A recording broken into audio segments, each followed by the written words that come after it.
Hello, everyone. Welcome to the Albion Obsessed podcast, episode 18 now. That's amazing. We're so old. But today I am joined by the wonderful Joe. Hello, Joe. Hello. Tom, or the exiled seagull. Hello. You weren't exiled. You came back for a little bit, though. I did. Yeah. That's why I got rid of it from my little name tag. and Aaron, I believe, but his name's covered up by the logo. It is by the logo, yes, yeah. Yeah. Even How are we? Are we all right? Are we good? Yeah, all good, mate. How are you? I'm feeling good. Good, yeah. Better after the game yesterday. Oh, yeah. It's been a crazy week. It's been a crazy festive period, really. 7 points from a possible 9. Scoring how many goals have we scored? 6 goals in the last 3 games, which is a little bit of a dream. The most surprising is scoring 3 goals in a game for the first time this season. And 2 in the first half as well. Exactly. Well, 1 after 3 minutes, which was that's our quickest goal in the Premier League, I believe. Is it? What? I think so. Yeah. Ever? Yeah. Mm-hmm. They put that out today on their Twitter, I believe. There you go. What a lovely accolade for Alexis then. Exactly. By the way, that man needs to start every single game. Yeah. But we'll get into the ins and outs of everything very shortly indeed. How was your guys' New Year's celebrations? All good? Didn't drink too much? Yeah, all good. Nope. Don't remember nothing most at of all. It, mate. Fair enough. No, it was all right. Well, it was good. Made even better by, as we say, our first ever 3 points at Goodison Park in the Premier League. A crazy game. So much happened in that game that we're going to have to just get into it and talk about it. First of all, Tom, when the team lineup came out, was you surprised to see Lamptey dropped? Or yeah, I was. I think I expected rotation. I expected Webster and Trossard to come back into the side, but I was surprised to see one of those changes to be at the expense of Tarek Lamptey. But we went out there with the team that Potter put out, and it just shows what a clever manager he is, because we packed the midfield, and the first half was just a very tactical, half from us. We just did everything we needed to do. We could have gone into half time maybe 3-4 nil up, if we're honest. But I think Potter got his tactics absolutely spot on. So even though surprised to see, as I say, the likes of Lamptey dropped, I've got to the point now where I trust Potter. So when we play these players out of position, or he drops someone who you think, how can you drop him? Because I was surprised that Moda didn't start as well, and Solly, because they had really good games against Chelsea. But as I say, I've got to the point now where I trust the process. I trust Potter. And whatever team he puts out, I trust to get a result. Yeah, obviously a wonderful start to the game, scoring after 3 minutes. Kurtis, you pointed out that was our fastest ever Premier League goal, which is great for Alexis McAllister. Yeah. An amazing start, and it took me by surprise a little bit. I saw all your guys' messages first. Before I saw, obviously, that we scored. So I got to prep myself a little bit to watch that lovely flowing move. Aaron, what did you make of the goal? It was vintage potable, wasn't it, really? I had to watch the second half. I missed the first half, but I saw the goal on Twitter at half time. It was just vintage potable, wasn't it? We kept the ball well. We played a lovely switch of play, and then all of a sudden, Morpay just cushioned it down to McAllister. It was a great cushion, by the way. What a header that was, by the way. That's right into his path, and it just took out 2 defenders. And a great finish as well, because that's never easy for a striker, or not even a striker, any sort of attacking player, to finish under that sort of pressure with Pickford coming out like he was. So very good finish and wonderful team move. Probably the best team move, probably either since Leeds last year or Stoke with Izquierdo. But I think the Stoke one was probably better, because that was pure filth, that goal. Yeah. Pure filth. Yeah. Definitely. So many good goals to choose from recently. Obviously, we had Malpe against Brentford. Obviously, the second goal, which we'll get onto a little bit later. But let's just have Kurtis touch on the goal. I obviously pointed out that it was a lovely team move and prime potable. How nice is it to finally see these moves coming together and have a finishing touch at the end of it? Yeah, I mean, it's nice. It's been nice to see Mope not be as selfish this season. I think he's been feeding his team a bit more, which has been nice. But it was just so well put together and everything. And it pleases me to know that McAllister might be this attacking midfielder that we've been looking for. You know, I someone else that can put the balls in the net, because it shouldn't just be on the striker all the time. You know, everyone's gonna want to have to score a goal, and it's good to see that the team's up for it recently. So. Yeah, definitely. He's proven that he can be that goal scoring midfielder for us.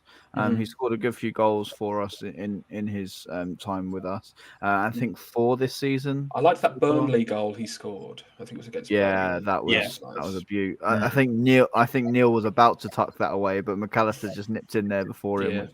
I'm sure Neil was a little bit annoyed with it. Can't complain when it goes in the back of the net, really.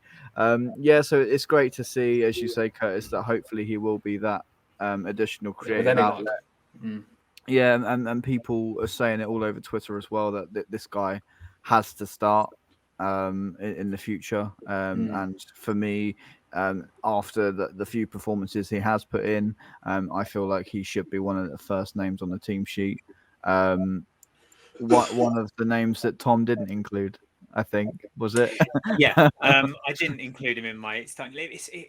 It's really tough because, as I say, I thought Trossard would be coming back, and I just didn't know how we were going to set up. You never know with Potter. So no, he wasn't in my starting 11, but he sure as hell showed me wrong, didn't he? So I don't mind being wrong.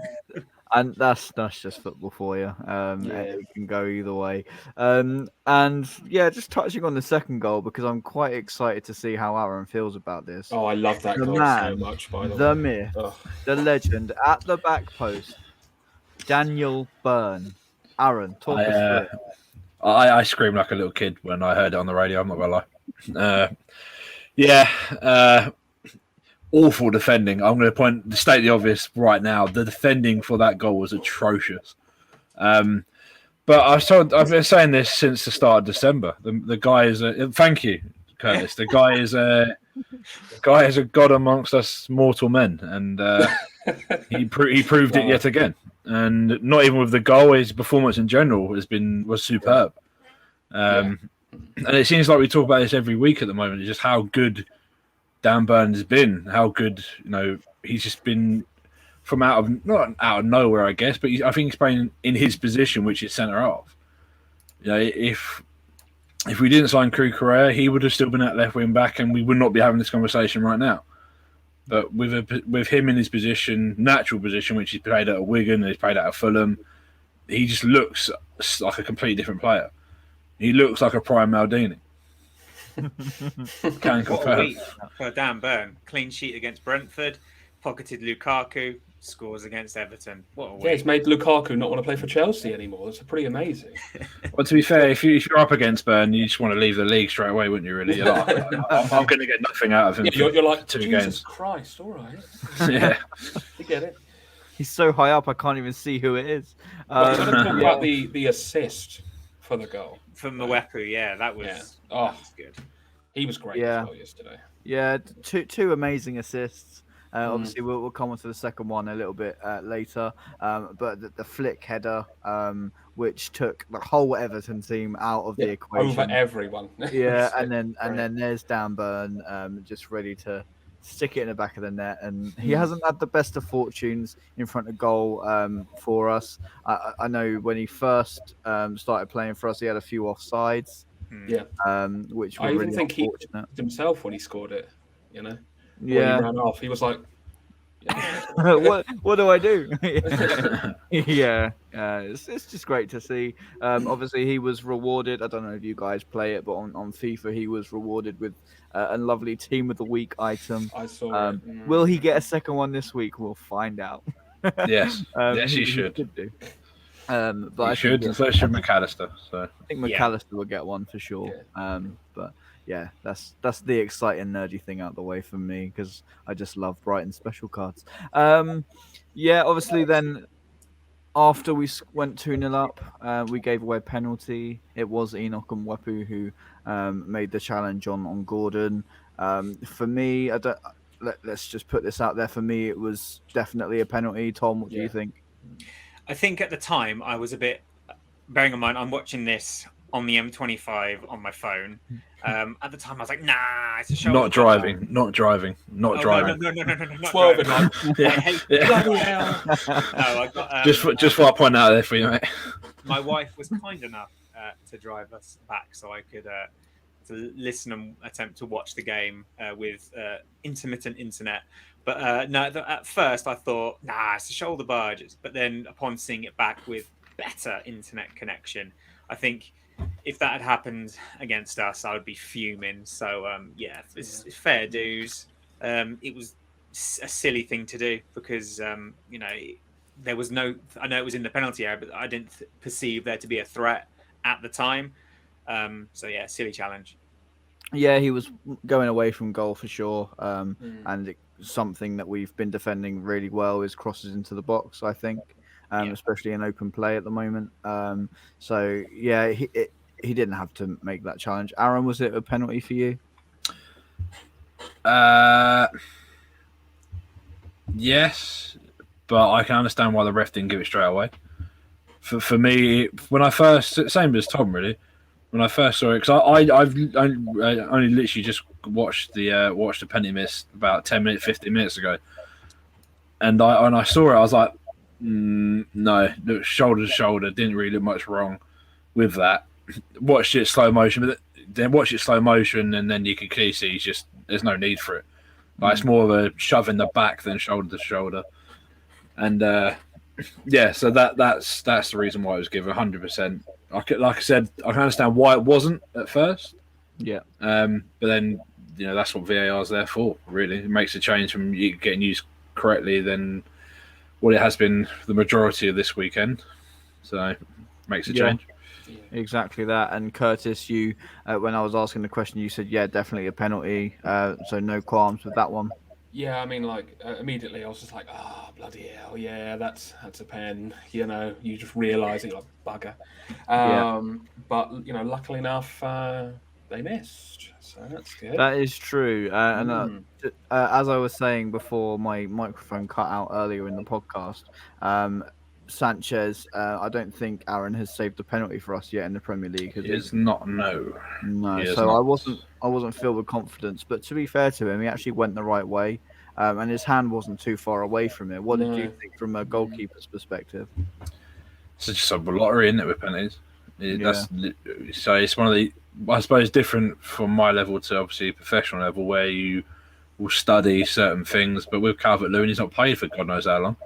Yeah. So it'd be difficult to do that. You look back, him and Roberts would have done work on penalty takers throughout every team, and we certainly would have gone over. Probably would have been gone over Saturday evening, possibly even Sunday morning on the way to the game. But like I say, it's a lottery. It's a lottery as a keeper. You pick your side. If you go the right way, you go the right way, and if you don't, you don't. It's keeper's always in a sort of a no-lose situation in penalties, because if you save it, you're a hero, and if it goes in, you couldn't really do much about it unless it is an absolute clanger. Yeah, fair enough. And obviously, to our surprise, he actually missed the penalty, Tom. Yeah, I was as surprised as anyone. I think probably showed that he hasn't played for a while. I'm surprised that they chose DCL to take it, considering he hadn't played a game.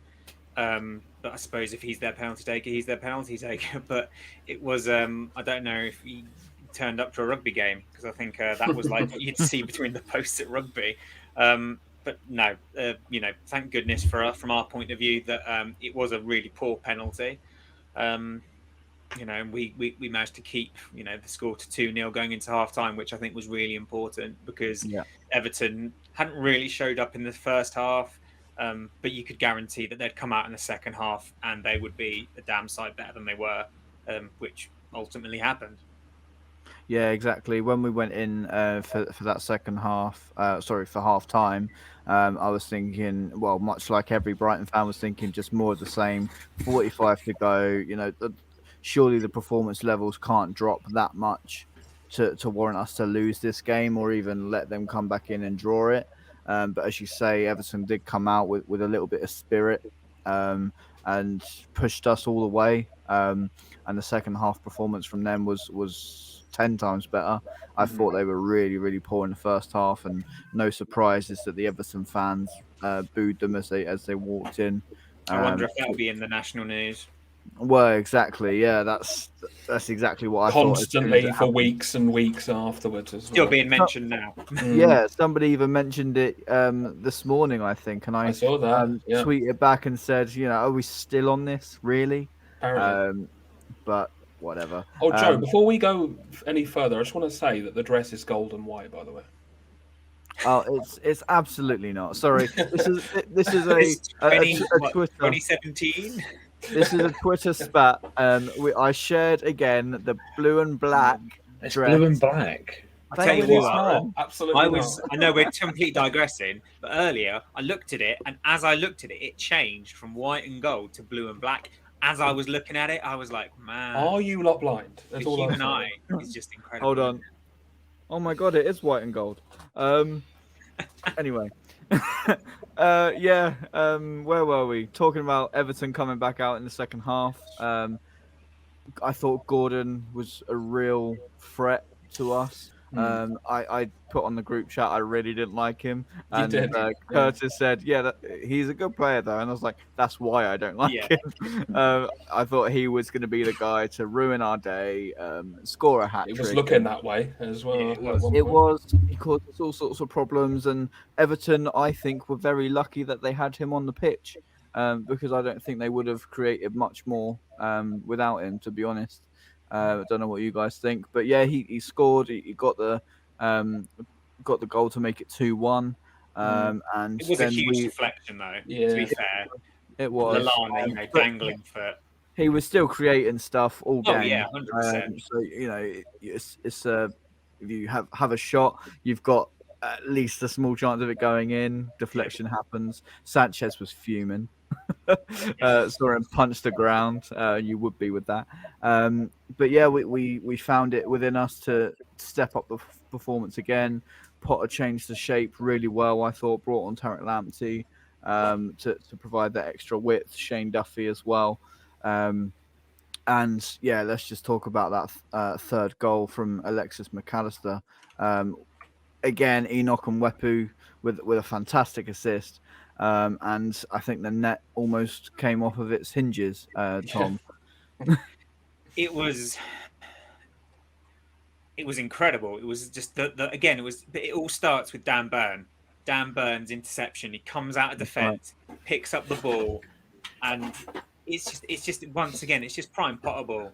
I just want to point out every time you mention prime Dan Burn, little Aaron's face. It just lights up, and it's. I'm so proud of him.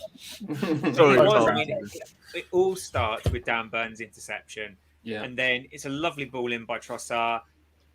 That back heel was just utter filth.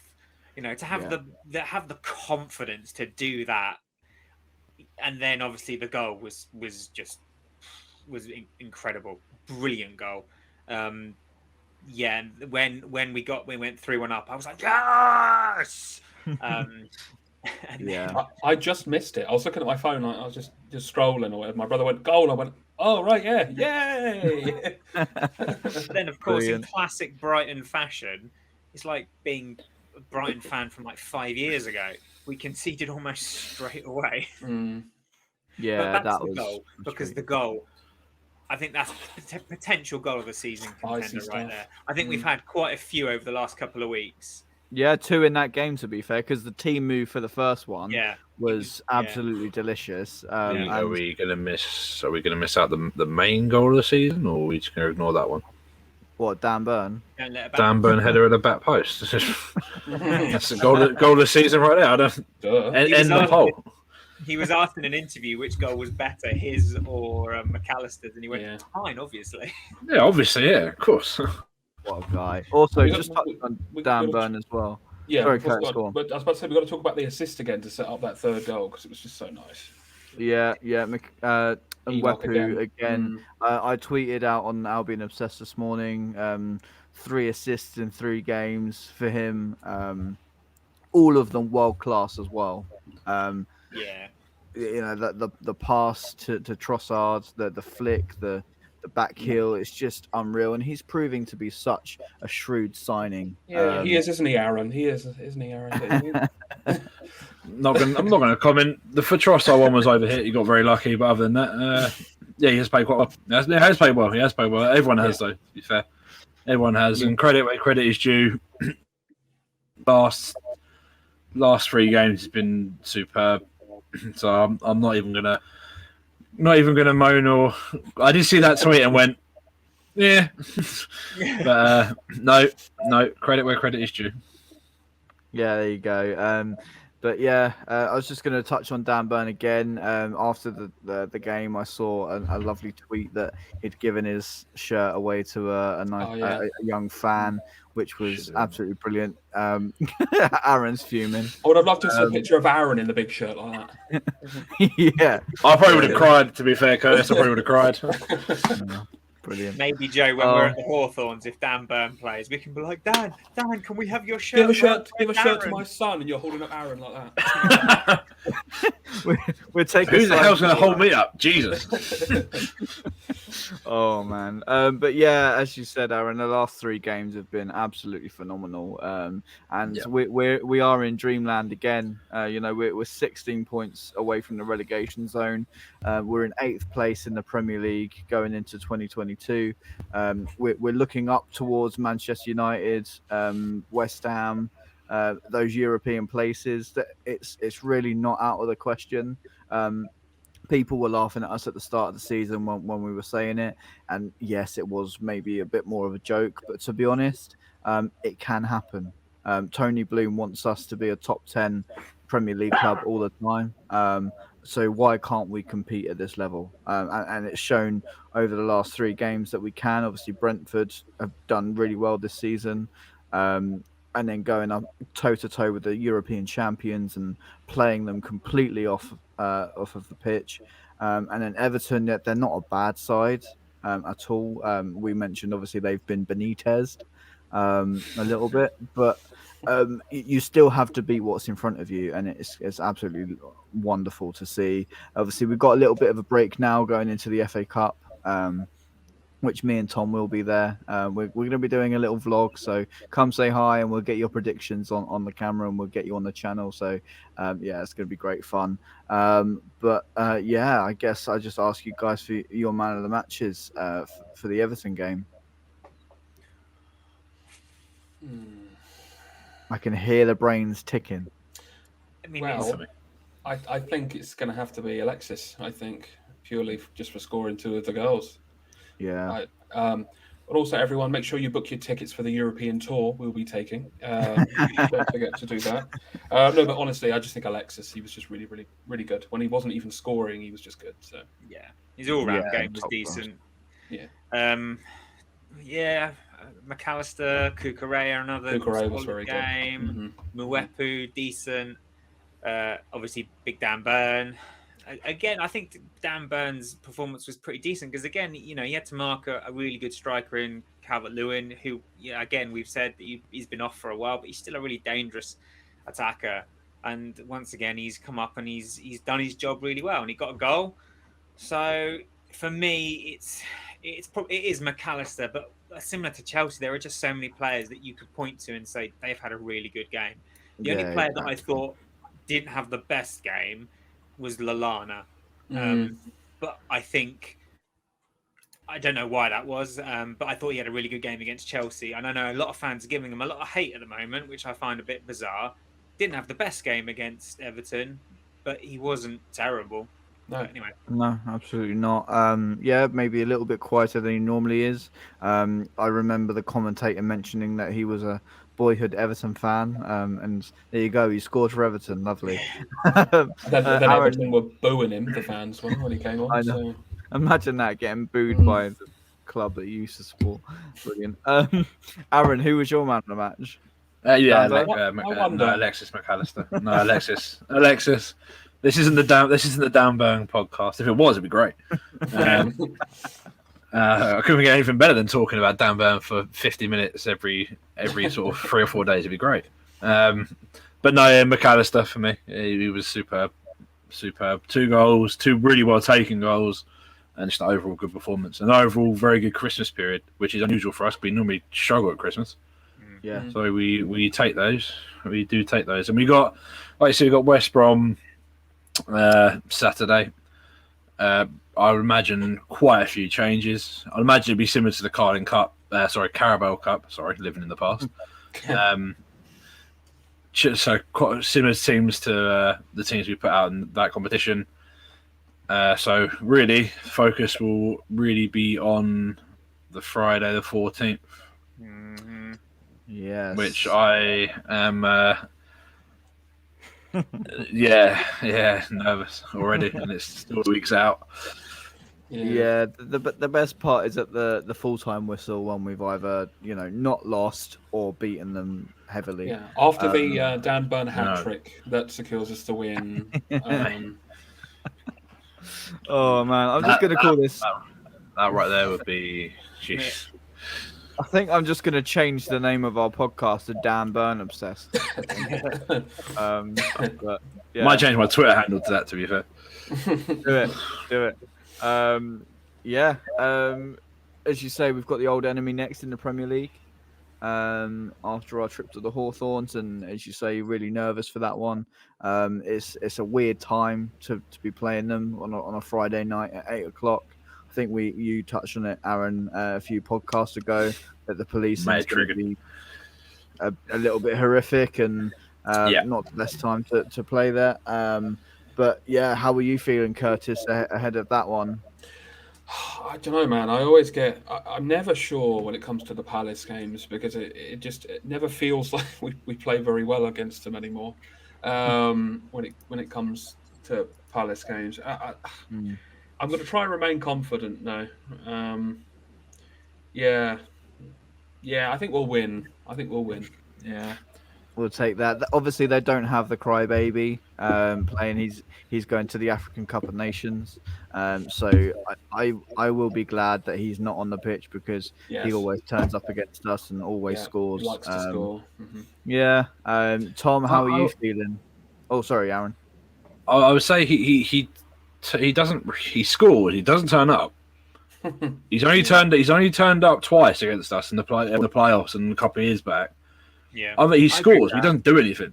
Right? No. He generally just sits there, whinges like a little bitch, and then does nothing. So, no, I agree with Aaron. He whines. He loves the occasion, but then as soon as anyone puts a tackle on him, he falls over and cries a lot. So I won't be sorry to see him not there. But for me, I think we won't have Basuma because he's obviously off to the Africa Cup of Nations. But that being said, I think what we saw in Basuma's absence through suspension, that actually we can continue without him. Yes, he's a very good player. We saw that against Chelsea. Definitely top tier midfielder in the Premier League. However, I do have, again, like I said earlier, I have faith that Potter will put out a good team.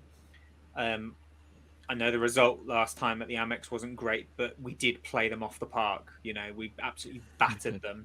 Mm-hmm. I think we've just got to be careful. I think the last couple of times we played them, almost in every single game they get a penalty. One of them will fall over in the box. So it's just about being sensible. It's about being clever. I think Vieira's got them playing some nice football, to be fair.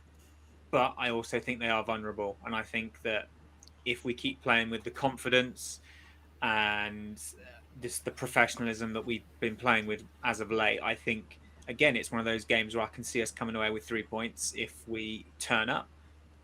Yeah, definitely. Do you think we'll see a shift in Palace performance? Because whenever they do play against us, obviously Zaha gets them up for it. He knows what the game's about. It seems like to me that most of the time he's the only one in the Palace squad that actually cares about Yeah, that fixture. So do you yeah, think we'll see a different it's Crystal Palace? possible, but that might actually help them because I think sometimes in derby games it can put an extra lot of pressure on the players on the pitch.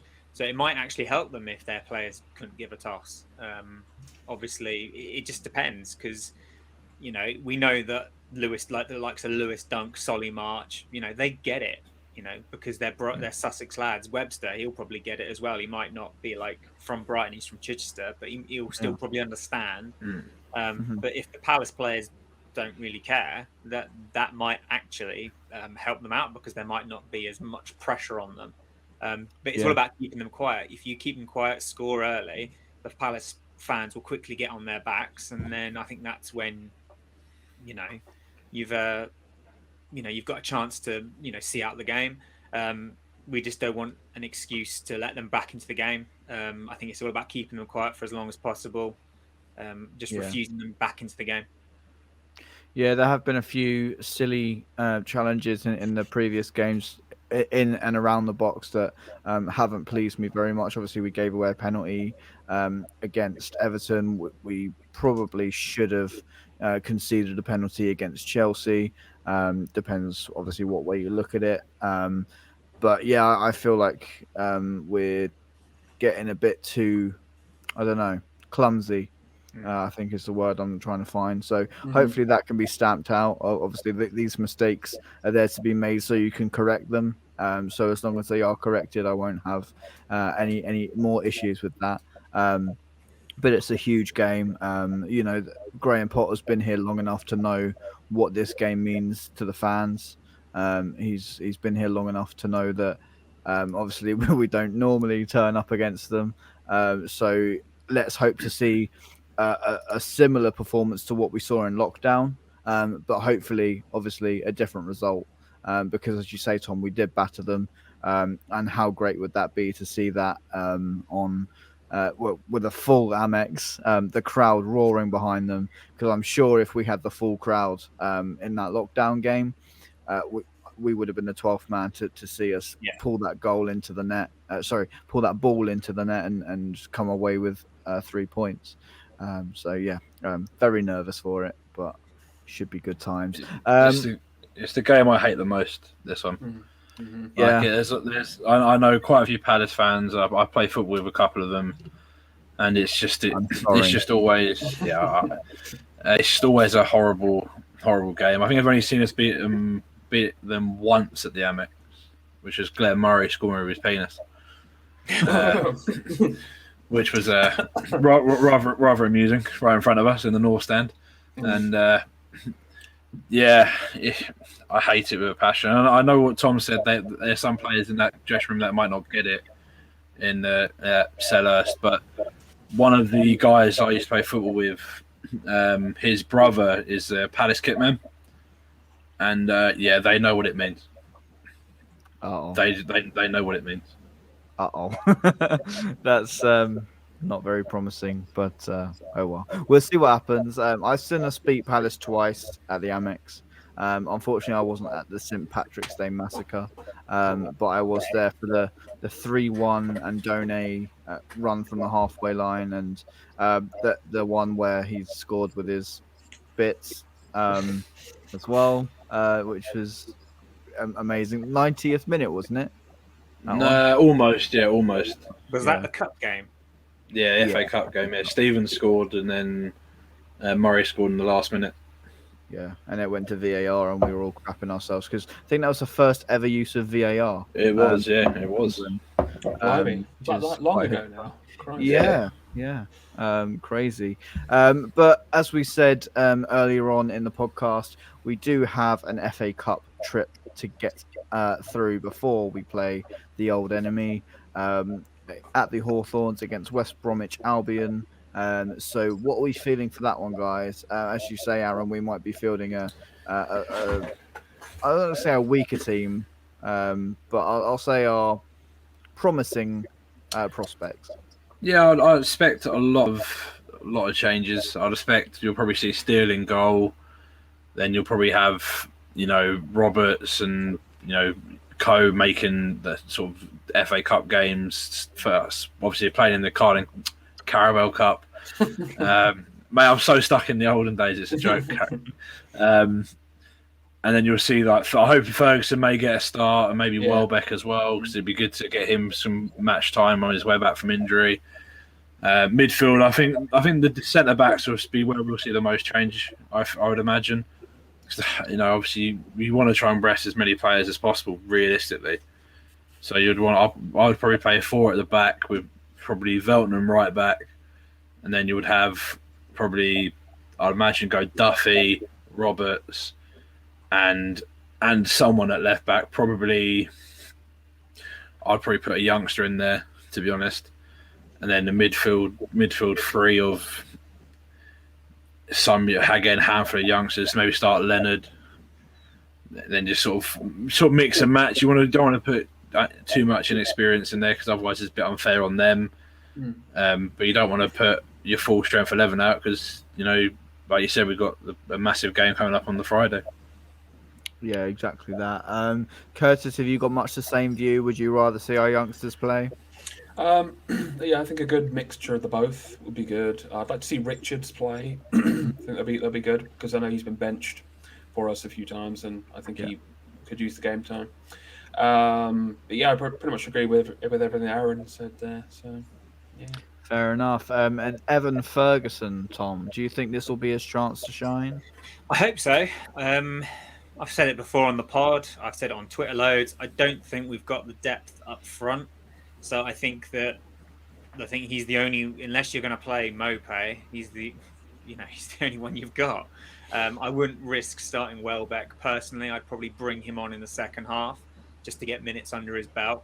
You pretty much have to start Ferguson or some of the other under 23s. I think we'll probably see the likes of Gross back in there, Duffy, Steely, Richards, perhaps Roberts, Ed Turns maybe. So I think Potter will go for a reasonably strong 11, but I wouldn't imagine we'll see like the likes of Mope or Trossard. Or Lamptey. I don't think he'll risk them. I'm just looking forward to seeing the game. If I'm honest, as I said on the last pod, I haven't been to a game since pre-COVID. So even though the Hawthorns is cold as hell, I'm just looking forward to it, mate. Yeah, no, it's going to be good. I hope we take it relatively seriously. I do want to make that trip to see a somewhat decent display and hopefully some goals. I think there will be a good few youngsters in there. I do hope that Evan Ferguson gets his chance. He's featured on the bench, I think, in the last good few Premier League games as well. So that's been obviously a fantastic experience for him. But how good will it be to finally be in the squad and play and hopefully show us what you can do? Obviously, as you mentioned, Tom, we are a little bit limited up front at the moment. Aaron Connolly's just gone out on loan to Middlesbrough, which Aaron is delighted about. But I would imagine if he didn't go out on loan, he would be starting tomorrow. Not tomorrow, next Saturday. week. Sorry, my brain's fried. We will see for sure. But as you say, Tom, I'm just really looking forward to getting to an away game. I haven't been to an away game since Liverpool when we lost 4-0, I think, in our first season in the Premier League. So, it'd be nice to have that experience and get in amongst the hardcore fans again, because the limbs this season have been brilliant. And I hope we can be part of that. At West Brom. I hope we can be part of it. We could start the limbs, Joe. It would just be me and you. Anything could happen, if we got to score a last-minute equaliser or last-minute winner or something like that. It's a game of football, and if we score a 90th minute winner against anyone, I would be going mental. So at the end of the day, it's my team, and if we score that late on in that dramatic fashion, I'm sure there will be limbs. But Joe, you're not allowed to celebrate those goals. Nope. No, you're not allowed. But you can celebrate hypothetical goals now. That's okay. as we Oh, just okay. saw from the West Ham Palace game. It's okay to celebrate the performance and the goals that might have been. That's perfectly fine. But if you Not the late score in the goals. last 90-something minute to get an equaliser, No. can't do that. No. Well, I surprisingly saw them celebrating when they made it 2-3. So, yeah, would Surely you believe not. it? They were That would still be- losing, and they celebrated. That would be hypocritical, surely. Utterly. But The state of enough it. about them. We'll see when we score our Yes. 91st minute winner, the Amex. Let's not Dunk's jinx it too fifth much. goal of the night. Oh, Dunk's 5th goal. Yeah. Yeah, I'm going to go for a Lewis Dunk 5-0 masterclass. He's going to be everywhere. We'll take it. Yeah, they We'll only absolutely field Dunk. No one else out there. He just does it by I'm just going to go for Dunk. That's it. We'll take it. But yeah, lots coming up. We did tweet today. If you want to be part of a little fan project we've got going on, it's going to be really cool. Hopefully, once I've put it all together, DM us on Albion Obsessed. It's just below Kurtis now, so I've changed the location. I know, It's you should be down up there now. Now it's Yeah, down there you go. Curtis is scared by it. there. yeah. Yeah, give us a DM and we'll send you some more details. If you want to be involved, please do so. It'll be great to hear from you. If not, no problems. And we will see you next time for sure. So up the Albion, stay safe. And yeah, one word on the Everton game. Tom, go. It's going to be cold. That was more than one word. Shit. Cold. Yeah. to make it worse, Joe actually said one word about the Everton game. Yes, he Yeah, did. that's one game. Oh, So oh my God. You went, it's no. gonna let's be try that cold. again. Tom, one word about the Everton game. Argentinian. Aaron, Messy. Curtis, I've got 2. go on. Let's go. I'm not going to give a Stop. word after that. That we'll Stop take my it. Aaron, right. Let's do it in 3, 2, 1. Ready, guys? 3, 2, 1. Let's go. Let's go! All right, cool. Well, Thank take care, guys. Up the Albion, and we'll see you next time. Bye See bye. ya.